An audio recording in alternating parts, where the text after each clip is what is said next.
कैलाश पर्वत पर आज तक कोई क्यों नहीं चढ़ पाया है?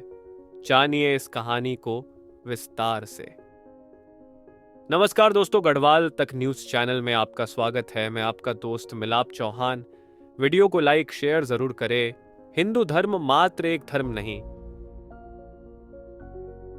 बल्कि यह एक जीवन शैली है और हिंदू धर्म शास्त्रों के मुताबिक भगवान शिव, लॉर्ड शिवा को कैलाश पर्वत, कैलाश माउंटेन का स्वामी माना जाता है।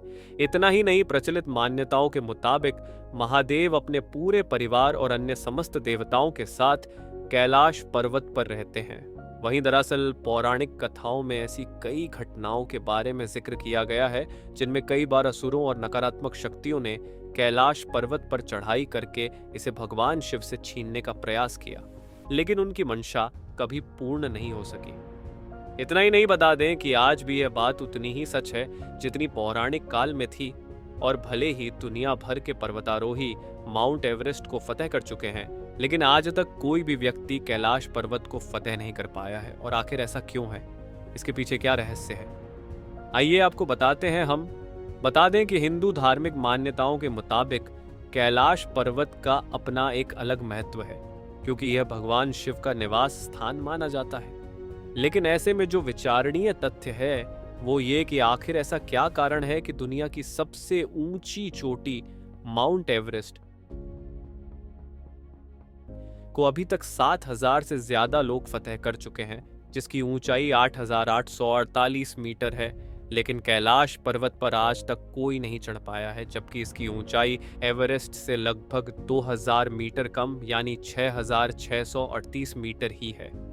ऐसे में यह सवाल उठना लाजिमी हो जाता है कि आखिर यहाँ ऐसा क्या रहस्य जिस वजह से कोई इस पर्वत पर चढ़ाई नहीं कर पाता है।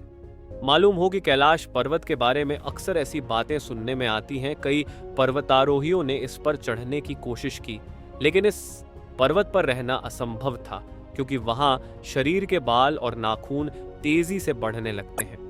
इसके अलावा कैलाश पर्वत बहुत ही ज्यादा रेडियो एक्टिव भी है और यही सब वजहें हैं कि लोग वहां पहुंच नहीं पाते। इतना ही नहीं, उल्लेखनीय बात यह है कि लगभग वर्ष 1999 के आसपास रूस के वैज्ञानिकों की एक टीम माउंट कैलाश के नीचे रही और इस पर्वत के आकार के बारे में शोध किया।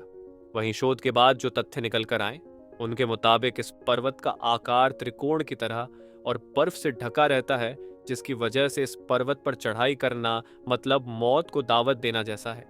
वहीं आपको जानकारी के लिए बता दें कि इस पर्वत पर जो भी चढ़ने के लिए निकला या तो मारा गया या बिना चढ़े वापस घर लौट आया। इस पर्वत पर किसी व्यक्ति के न चढ़ पाने की वजह कई बार ऐसी बताई जाती है कि माउंट एवरेस्ट पर तकनीकी रूप से चढ़ना आसान है, लेकिन कैलाश पर्वत पर चढ़ने के लिए कोई रास्ता नहीं है। कहा जाता है कि इस पर्वत के चारों ओर खड़ी चट्टानें और हिमखंड है और इन्हीं से इस पर्वत का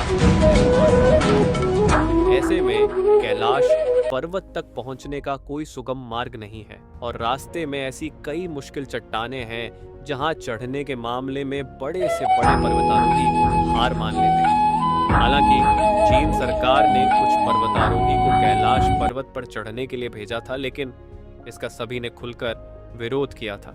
वहीं आखिर में जानकारी के लिए बता दें कि जैन धर्म के अनुयायी भी मानते हैं कि सबसे पहले तीर्थंकर ऋषभनाथ को कैलाश पर्वत पर तत्व ज्ञान प्राप्त हुआ था। इसके अलावा वो ये भी मानते हैं कि महात्मा बुद्ध पहाड़ की चोटी पर रहते हैं। ऐसे में अलग अलग धर्म और मान्यताओं से जुड़ी कैलाश पर्वत को लेकर अपनी थ्योरी है और वहीं माउंट कैलाश को शिव पिरामिड के नाम से भी जाना जाता है। ये तो आप सभी जानते ही होंगे।